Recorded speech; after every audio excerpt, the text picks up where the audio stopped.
Welcome to the Smarter Roofer Podcast. Join twin brothers Elias and Matt Raber, along with co-host Owen Schrock, as we share current marketing, sales, business, and life strategies to help you grow your commercial roof coating business. Let's dive in.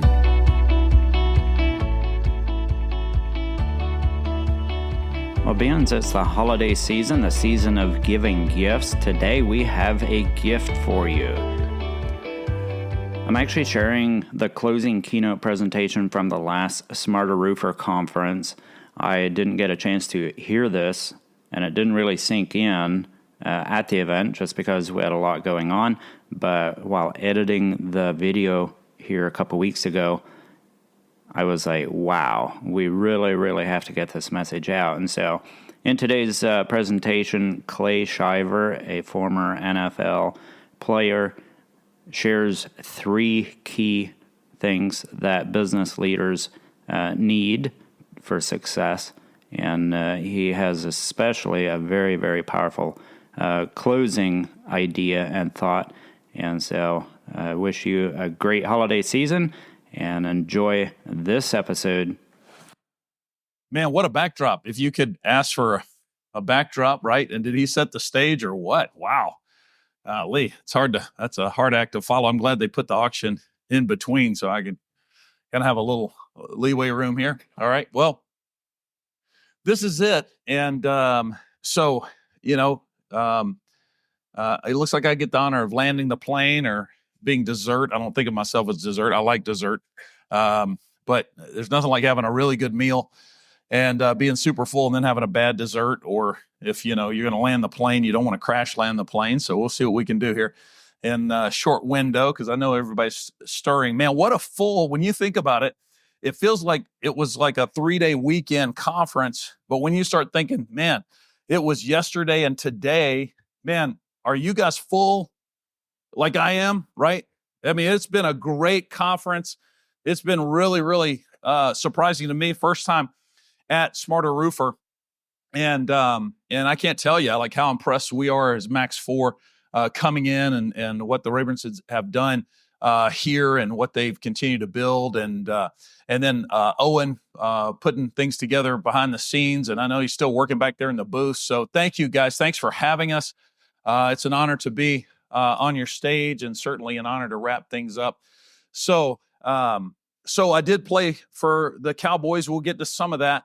But I can tell you in being here that roofers feel like my kind of people. And I grew up the son of a diesel mechanic.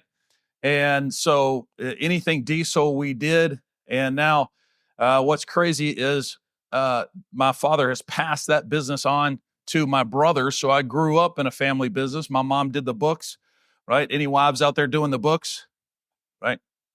No, none. Yes. Okay, Liz. I know Liz has done the book. I've been on the phone with her a couple of times. She keeps everything straight with Ruben, right? Okay. And so sometimes that created a little friction in the home, right, between mom and dad. But it was actually amazing to see them work together. But we worked in a metal building. My dad's first building was a metal building, and I remember, I don't know why they put the temperature gauge in there just as a torture, but in the summer, you see that thing go up, it'd go up over 115 and then just stop. So I don't know what it ended up being, but we had to be in long pants, and I was pulling stuff out of the acid, and back when they let you use some acid for stuff like that, and you'd get it all cleaned up. My dad didn't trust me to fix it, rightfully so. His mechanics would fix it, but I would clean it all up and get it in the shop.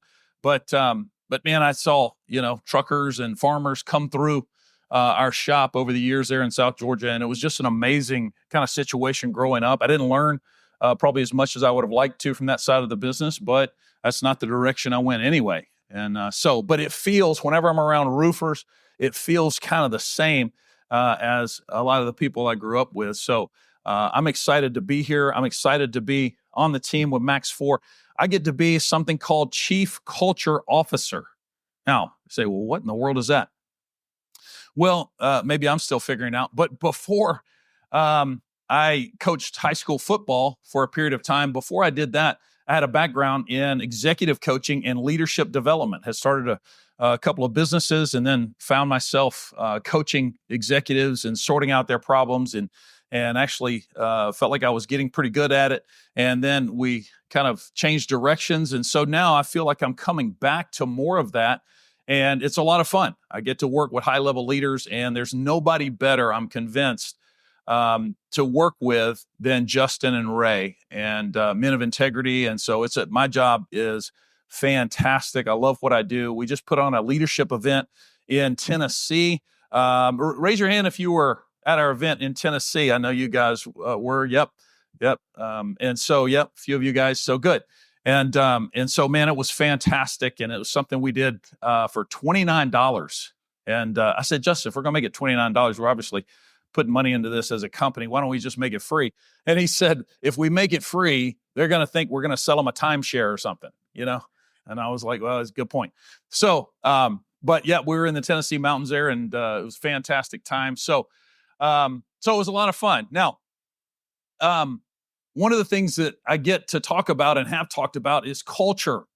And you hear that as a buzzword, and, like, how do we change culture or cultural transformation? And these are all terms that you hear thrown around, and man, you got to have a right culture, and man, culture is king, and all these things. But I'm going to give you just one point. And if you're at our UIL retreat, then this will dovetail nicely into some of what we did there, some of what I did there. And I want to talk a little bit about what happens once you get to a place where you've fulfilled all that you can see. Now, this can happen in a bunch of different areas in your life. Sometimes we think of leadership as this linear progression. I don't know about you, but in other areas of my life, I've kind of thought, man, if I can just get to this place here, then things will be okay, or things will be better, right? Maybe if you're having trouble paying the bills, maybe if I could just get here, then I will have arrived. Man, if I could just, get a scholarship to go to college, then I won't have to work in my father's diesel shop the rest of my life. I can go and play ball. And if I could just get there. And then you get there, and then what happens? Well, we'll talk about that today, but that presents new challenges as you're in that place, right? If you've had kids in diapers, which probably most of us have, right? You just want to get them out of if we could just get these little crumb snatchers out of diapers, man, we would be like, oh, God bless us. We could just get there. But then you get there and you realize, well, there's a whole new set of problems, right? And then you're like, man, if we could just get them to tie their own shoes or whatever your thing is. And then you get there and it's like, man, now they're into everything. If we could keep them out of this and keep them out of, and so there's always something, right? And you're like, man, if we can just get them, then you get them out of the house and it's like, man, what are you going to do for a living? And it's like, there's always new challenges. And the problem with that thinking is you think that leadership is linear and that at some point you will have arrived with all the answers. And that's just not the way it works. Now, Nike, the company Nike sells shoes. They have this symbol of a swoosh. And it's because in, mythology, you have the goddess of victory is Nike. And Nike is winged. Why? Because it doesn't stay in one place. So in life, in sports, certainly, you may have won your last game, but guess what's coming? Another game. You may have been the best team in an entire season. When I was at Florida State in 1993, we won the national championship. We were the best team in the country in that season. And I remember driving home the very next day from Miami. We were in the Orange Bowl that year. We were driving home, and I remember thinking, oh man, we won it. I actually was thinking about it that night before I went to bed. I was thinking, man, it's great to win a national championship. But I was a sophomore realizing, man, tomorrow I'm going to wake up and guess what I've got staring me in the face? The next season. So guess what I'm going to start doing tomorrow?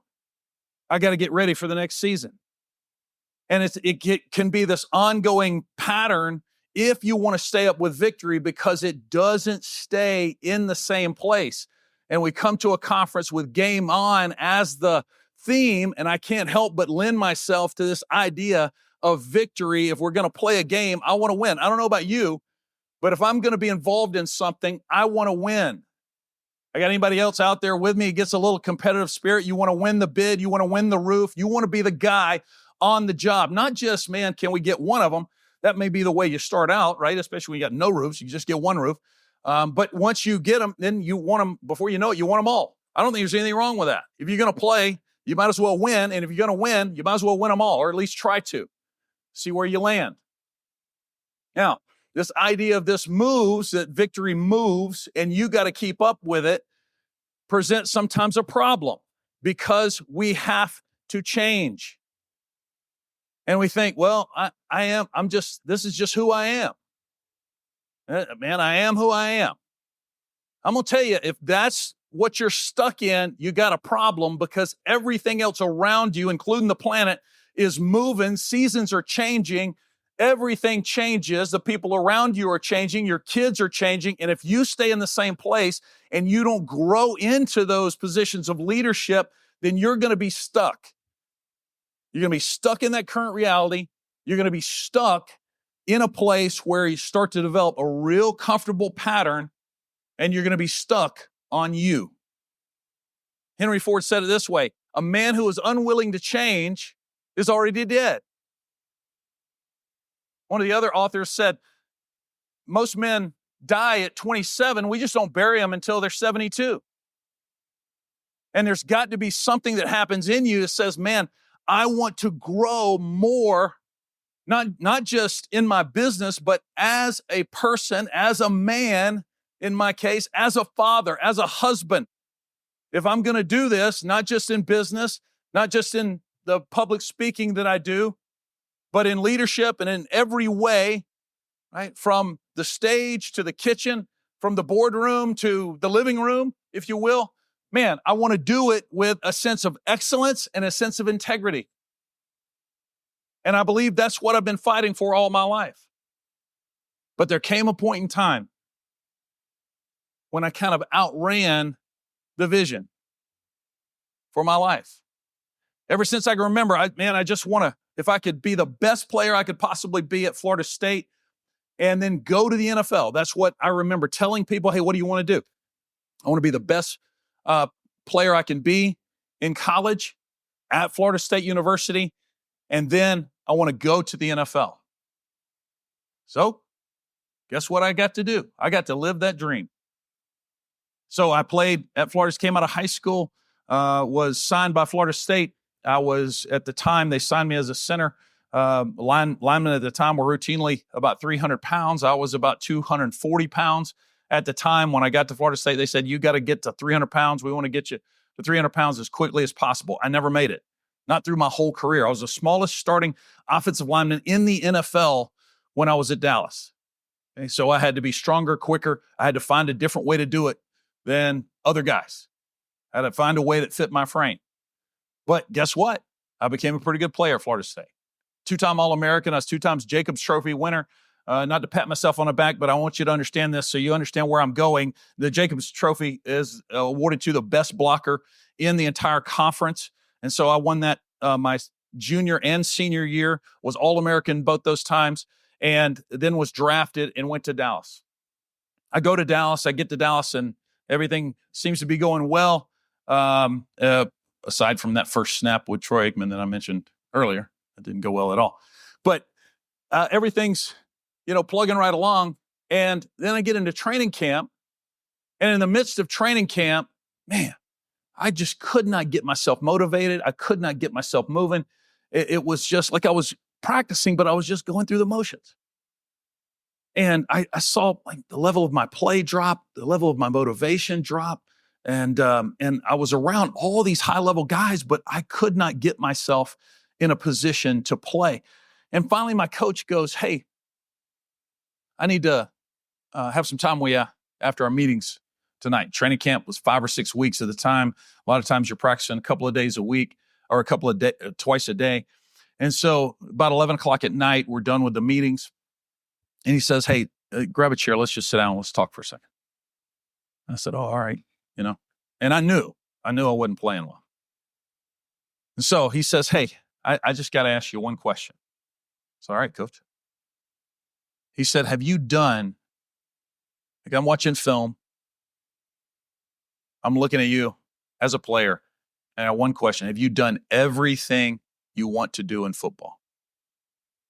And of course, I don't want to lose my job. So my answer quickly was, no, coach. And he goes, okay, all right. He goes, I just thought I would ask because you've been pretty successful already. And I thought maybe you've done everything you wanted to do because you're not playing as well here as you did even in college. And we can't figure out what happened. I was like, oh man. Okay, coach, man, I'll ratchet it up. I went back to my room that night and I started thinking, man, maybe I have.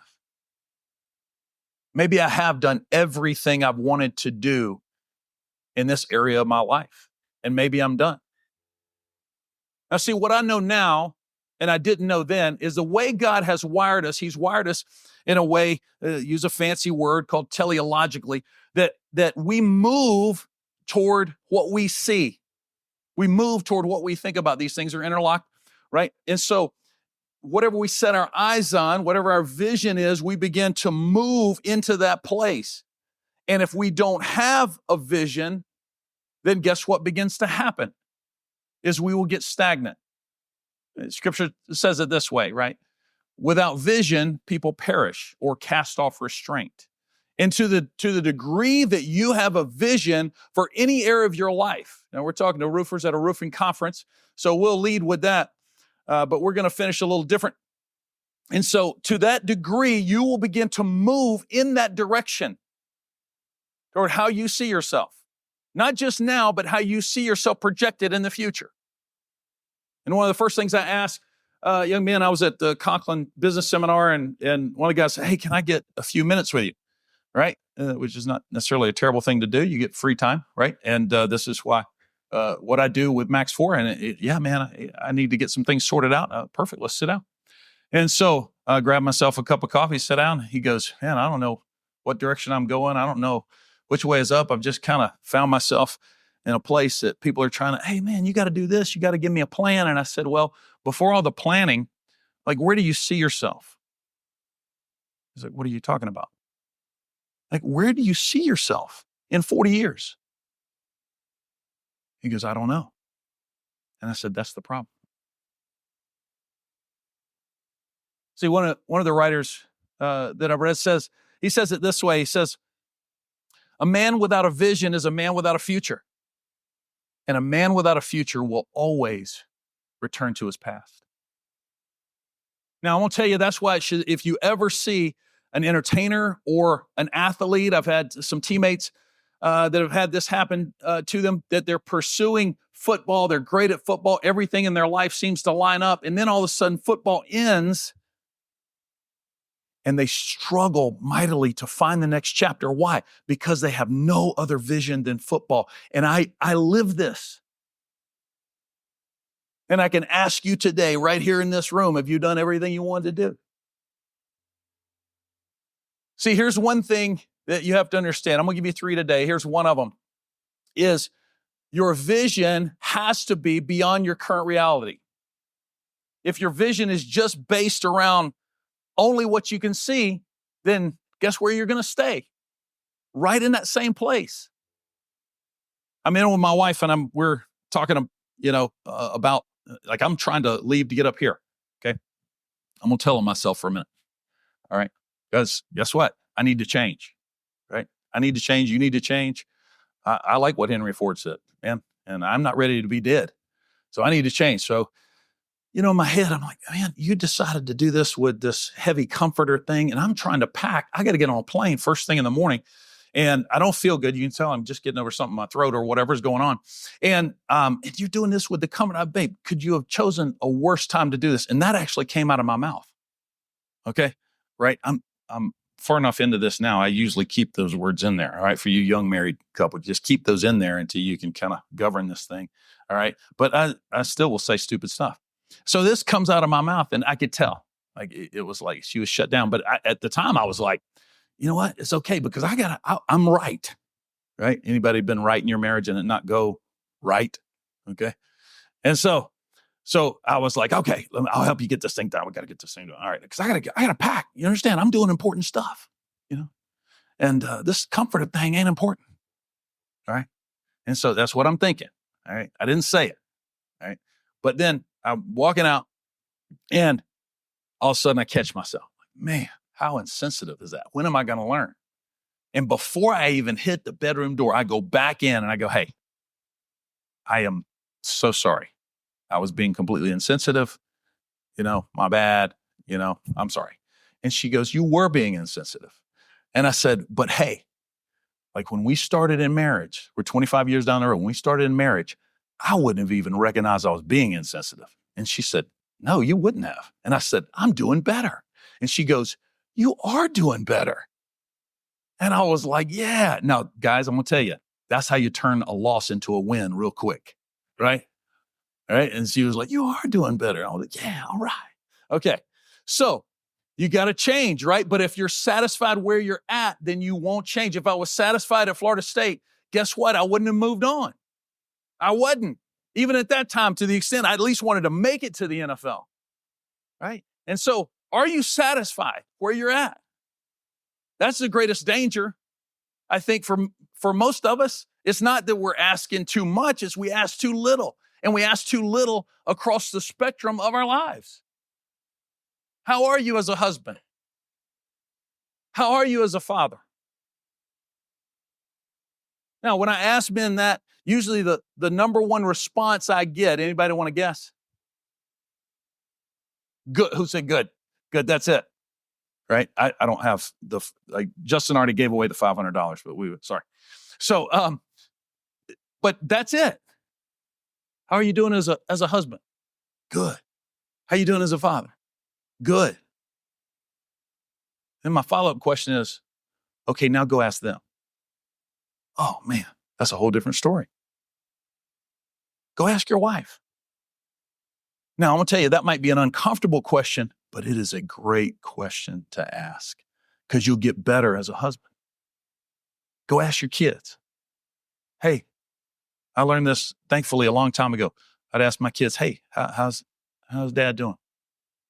I've never been a parent of a 7-year-old. How am I doing? Right? Oh, now they're 11. Hey, how's dad doing? I've never been at 11. You're a pretty good 11-year-old, son. How am I doing as a dad? We ask these questions. Why? Because we don't want to get satisfied. I don't want to get satisfied in these areas. And the danger is if we do, we're going to miss out. And if you don't build these relationships in the single digits, I'm going to tell you, you don't have the relational currency for them to ask you the questions that they should be asking you in the teen years. And that's just a fact of life. And my wife and I have seen it. And thankfully, we're not living it. But that's just the reality. Now, there's got to be something more that's going to pull you out of your current reality in whatever area you're in. If you get satisfied with where you're at in business, man, if we could just get to 1 million, right? And then somehow that's a magical number, right? Or 10 million, wherever your threshold is, man, if we could just get to 10, well, then what happens once you get there, right? So your vision has to carry you beyond your current reality. Here's the other thing, principle number 2, your vision has to get you beyond, has to be outside your comfort zone. People would ask me, I remember, you'd have guys walk up to you like, oh man, yeah, I was a good player when I was in high school and I could have made it, but I hurt my ankle. And look, I get that, right? Like injuries happen. And if it's the wrong time of the injury at the worst time, then yeah, that could hold you back. But it's almost as if like I've never had an injury or something, right? I was at practice with Dallas, again, another training camp. And they brought in this back specialist. They said, man, your back is jacked. And I go, I know it's jacked. I would like hobble down to the trainers. They would heat my back up, get my back warmed up. We're not even in season. We're just in training camp. And then I would go out there and practice, and then after that I would ice it and then go back to the room and it would lock up on me. And then, okay, I got to get back down there for this afternoon practice or whatever. So bring this back specialist in. Okay, so, hey, he's going to talk to me about my back. And so with what I did with the Cowboys, those of you who don't know football, that I'd been over and snapped the ball. You probably saw it in the other picture we had. And so he says, hey, listen, you've definitely got, herniated disc. I think your L4, L5 are definitely herniated. And he says, so here's what, whatever you do not bend over and torque your back. And I was like, man, they flew you in here Like, do you know where you came? Do you know what I do? Like, you can't help but bend over and torque your back with what I do. So that's not a possibility. You have any other options for me, right? And no. And when you're working through that kind of stuff, it's very uncomfortable, right? And so, man, I've done just about broken just about everything, torn muscles, torn ligaments, broken bones. At one point, I was playing with a broken bone in my foot. I played with a cracked bone in my hand. They didn't know if it was cracked ribs or I had torn the muscle. There's some muscle around the ribs, and I tore it away from the rib. Okay, which felt worse to me than cracked ribs, especially if you sneezed. God bless you if you've ever had anything like that. You probably had to fall off a roof to get some of that stuff, right? Or a car accident or something. And so, I'm playing through all of that. You look back and like, man, were we crazy? I remember one time they were like, hey, we want to shoot your shoulder up with this experimental stuff, and I was like, oh yeah, sure. And I'm just signing the paper, and it's like, oh, it may cause problems down the road, but you don't care. You're like, man, I want to play. And right? Nobody talks about that. Everybody's like, hey, what is it like running out of the tunnel? What is it like to play with Hall of Famers? What is it like to make that money? What is it like to get a table at any restaurant, even if it's a 2-hour wait? What is it like to have 100,000 people in the stand? What is it like? But nobody's asking, hey, what is it like, right, to have a broken bone in your foot and herniated disc and have blood in your urine and you're still playing? Nobody's asking that. It's uncomfortable. But if your vision doesn't take you beyond your comfort, guess what? You will never leave the place you're at. And that's what we were designed to do. We were designed to change. We were designed to move, because that's what's happening in the seasons of our life. Right? Some people will say, I remember I went home and the guy said, man, Clay, it was one of my high school friends. Man, you're so lucky you made it to the NFL. Any of you business guys, once you get, at a pretty high level, anybody ever say, man, you're so lucky, right? Well, and I understand that. I don't want to be completely insensitive to some of that mindset. I understand, right? Like God has blessed me and put me in an amazing position and gifted me or whatever. But we all understand that it's not buying a lottery ticket. You didn't just like, and all of a sudden like, oh, this happened. I built this multi-million-dollar business and I have all these employees and I know exactly what I'm doing with all these guys. No, you grew into this, right? It has nothing to do or very little to do with luck. I don't even believe in luck. I believe God lines us up for the opportunities if we'll take advantage of them. And so I don't think it's got much to do with luck. It's about putting ourselves in a position outside of our comfort zone to embrace the next season before anyone else does. And so we can catch hold of this.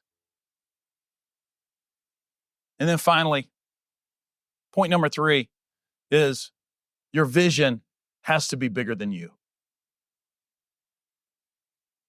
I'm going to tell you, I've seen it over and over again with leaders. And I use another little fancy term here, right? Like highly efficacious people. They're notorious for destroying relationships. Efficacy is meaning you get whatever you set your mind to. And being around those people, it's amazing. But one of the things that they're notorious for is tearing up relationships. And in this new age world we sometimes live in, right, this idea of like, man, pursue your passion. Don't let anyone hold you back. And yeah, if there's some dysfunctional situations or, people in addiction or something like that, yeah, then certainly not in that way, right? If there's abuse, certainly you need to move away from those situations. The problem with that is it becomes all about you. And when it becomes all about you, sooner or later, this thing is like a black hole or something. It just kind of caves in on itself. And I've seen it over and over and over again. And as we're here this afternoon, before we leave this place, you've got an opportunity, I believe, to make a decision. Not just to do something different, but to be something different. And I believe the people around you, the world around you, is waiting for that to happen. I left the NFL and people say, oh, you left the NFL, you were injured or whatever. And I was injured a lot. You don't play in the NFL or you don't play that many years without being injured at some point, right? You don't, roof. You don't you're not in business. You can't do anything for any length of time and not have setbacks. But I left to impact people's lives.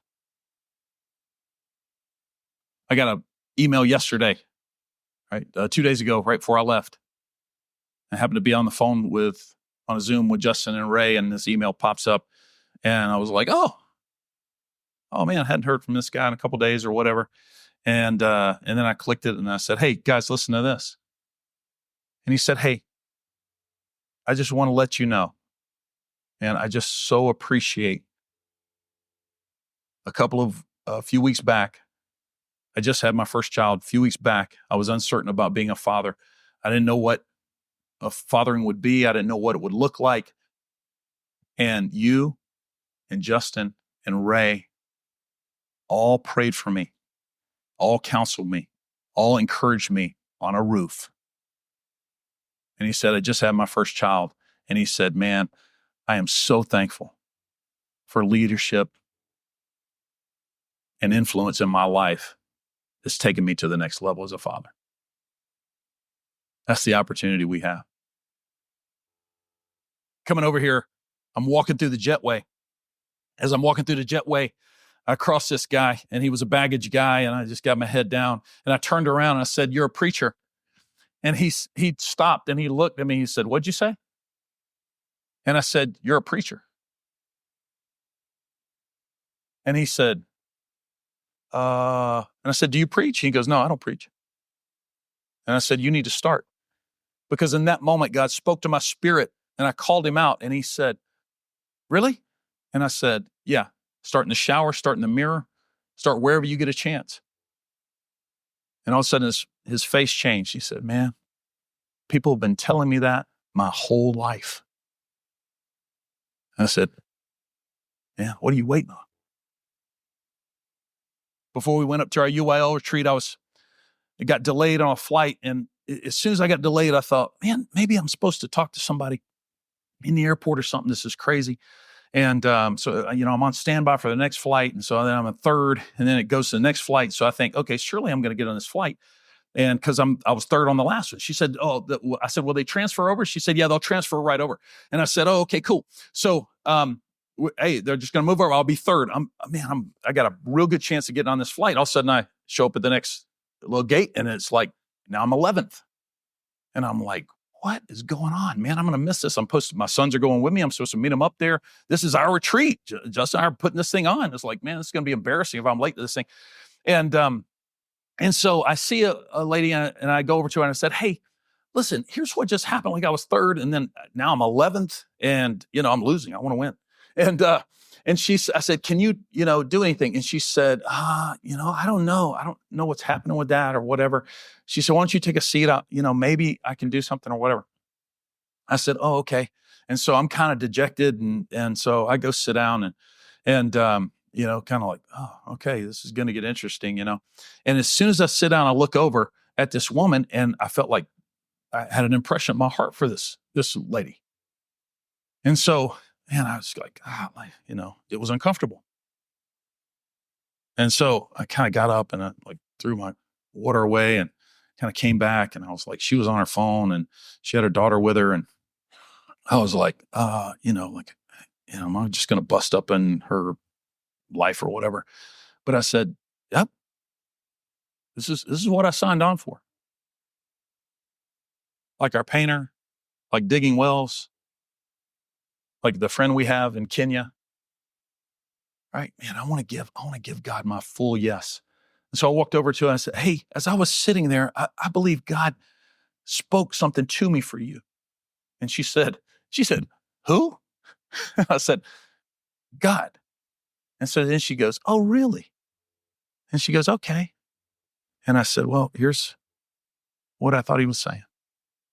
And I said something to her. I said something to her daughter, and she sat back and she goes, man, that's crazy. She said, that is exactly right. And she said, hey, are you from here? And I said, yeah, I'm down here in South Florida. What do you do? I said, I'm a chief culture officer from Max 4. And as soon as I said that, at least a Clay Shiver, please come to the podium. I walk up to the podium and the lady is like, you know what? I'm just going to get you on this flight. I'm going to redo your ticket right now. I just felt like it's something I needed to do. I was like, wait, I just said yes back there. See, I would wonder, maybe if you're not in a different place with your business or with your life or with your relationships, because maybe sometimes God's waiting on our full yes. And you can feel the emptiness in your life that you wake up in the morning and yeah, you're busy, you may be making money, but man, have you done everything that you were created to do in whatever area of your life? Man, guys, we were created for so much more. I believe marketplace leaders in the last generation have settled for money, and God has cities in the balance. And there's some of you here in this room that are literally Jonahs, that God is calling to a city to change an entire city, and you've been running. You may have been successful. It doesn't mean you're failing morally. You just know in your heart you've been running for this call of God on your life to change cities. And I believe there's some of you in this room that from here on out, you're going to begin to embrace that because God is calling you back. Not that you need to make a decision so you don't go to hell. You need to give you your full yes, so God can begin to partner with you at a whole new level. And as we land this thing for Smarter Roofer and for my time with you, I can tell you that God is doing something in the marketplace. And if you don't see it, you need to open your eyes. Proverbs said it this way: a little sleep, a little slumber, a little folding of the hands, and poverty will come on you like a bandit. Now, guess what happens if a roofer refuses to get out of bed in the morning? Sooner or later, he's going to go broke and he's going to go hungry. Guess what happens spiritually? We need to wake up as the men and women of God because there's work to do, and we've got Jesus Christ to partner with to see his work played out in the earth. And it's up to us.